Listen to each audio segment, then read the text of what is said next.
Doctor காலையில எழுந்த உடனே 10-15 தும்மல் வருது. இது ஏன் தெரியுமா?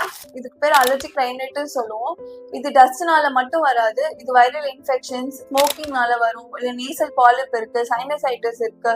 இந்த மாதிரினால கூட வரதுக்கு சான்சஸ் அதிகமா இருக்கு. ஸோ ஏன் காலையில மட்டும் வருதுன்னு பாத்தீங்கன்னா, ஸோ நார்மலா என்ன ஆகுன்னு பாத்தீங்கன்னா, நைட்டு ஃபுல்லா நீங்க வந்து டஸ்ட்ல எக்ஸ்போஸ் ஆயிருப்பீங்க. ஸோ அந்த டஸ்ட் எக்ஸ்போஷர் வந்து மார்னிங் எழுந்த உடனே நீங்க வந்து பெட்ஷீட், பெட் ஸ்ப்ரெட்ல நம்ம வந்து ஷேக் பண்ணுவோம். ஷேக் பண்ணும்போது என்ன ஆகும்னா, நைட்ல இருக்க டஸ்ட் வந்து நோஸ்குள்ள போயிட்டு அதனால வந்து ஹிஸ்டமைன்ஸ் மார்னிங் ரிலீஸ் ஆகும். ஸோ அதனால உங்களுக்கு மார்னிங் ஸ்னீசிங் வரலாம்.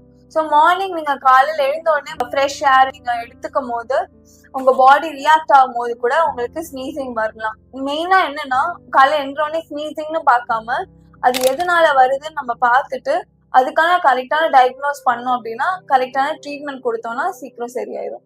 வணக்கம், this is doctor Keerthana Sri from Agam homeopathy clinic, Valasaravakkam. நம்ம ஹோமியோபதி கிளினிக்ல வந்து நாங்க நிறைய ப்ராப்ளம்ஸ் சொல்யூஷன்ஸ் கொடுத்துட்டு இருக்கோம். நாங்க ஆன்லைன் கன்சல்டேஷனும் பண்றோம், ஆஃப்லைன் கன்சல்டேஷனும் பண்றோம். கன்சல்டேஷன் வேணும்னு நினைக்கிறவங்க இந்த ஸ்கிரீன்ல தெரியுற நம்பரை வந்து கான்டாக்ட் பண்ணி புக் பண்ணிக்கலாம்.